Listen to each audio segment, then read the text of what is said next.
চাপে না পড়লে মানুষ কথা বলে না, মানুষ সত্যি কথাটা তখনই বলে যখন চাপে পড়ে। কল্যাণবাবু কি বললেন দেখুন। ওর জন্য আজকে আমাদের চোর চোর চোর চোর চোর শুনতে হচ্ছে।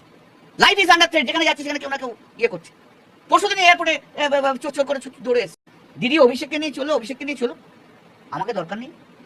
আর অভিষেককে বাদ দিয়ে দিদি চলে যদি আমি দিদির পাশে। এবার ওনাকে বার করে দিয়ে উনি এবার সব সত্যি কথা বলছেন, অ্যাকচুয়ালি সবকিছু বলছেন যে মমতা দি তুমি দেখে না, ওকে রাখবে না আমাকে রাখবে, এখন সবাই হাত ছাড়া হয়ে যাচ্ছে। এবার উনি বলছেন আমি আর থেকে কি করব। এই কথা কিন্তু অনেকদিন আগে শুভেন্দু অধিকারী বলেছিলেন। দেখুন, এই বিয়াদবটার জন্য, এই চোরটার জন্য তো তৃণমূল কংগ্রেসটা ছাড়তে হয়েছে আমার। আমি তো 21 বছর ধরে তৃণমূল কংগ্রেস করেছি। এটাকে বাছুরটাকে যে তুলেছে, এইটার বিরুদ্ধেই তো আমার প্রতিবাদ ছিল।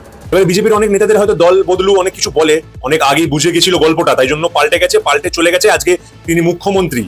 আগে থেকে চলে যাওয়াটা বোকামি নয়, আগে থেকে সময় সুযোগ বুঝে নিজের অবস্থান চেঞ্জ করাটাকে বুদ্ধিমান বলে আমি মনে করি। আপনারা আপনাদের মতামত ডেফিনেটলি জানাবেন। কল্যাণবাবু এবার কি করতে পারেন?